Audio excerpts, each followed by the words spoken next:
কবিতাৰ শিৰোনাম ৰজনীগন্ধাৰ সুবাস বিয়পাই। কবি জ্যোতি চলিহা। আবৃত্তি তানিয়া মধুকৈল্য। মেঘালী চকুৰ পতানো চোৱাই ৰজনীগন্ধাৰ সুবাস বিয়পাই।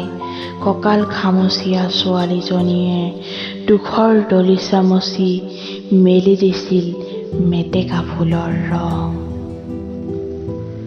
হাতে হাতে পানী গছা লৈ আগবাঢ়ি আহিছিল এজাক ৰনুৱা ডাৱৰ। এখন ভৰিত ভৰ দি মূৰ তুলি চাইছিল আকাশলৈ। আকাশৰো যে ইমান বেলেগ বেলেগ ৰূপ আছে, তাই যেন আজিহে ভালকৈ দেখিছে। আকাশখন তাইৰ ভাল লগা নলগাটো আচল কথা নহয়। আচল কথা হ'ল তাই নিজক কেনেকৈ বুজি পাবলৈ শিকিছে। সময়ে বুজাই যায় ইতিহাসৰ পাত লুটিয়াই।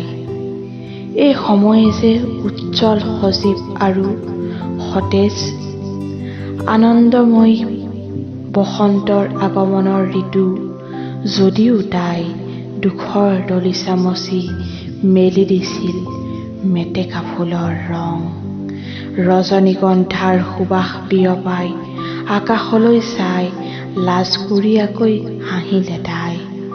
ৰজনীগন্ধাৰ সুবাস বিয়পাই আকাশলৈ চাই লাজকুৰীয়াকৈ হাঁহিলে তাই। ধন্যবাদ।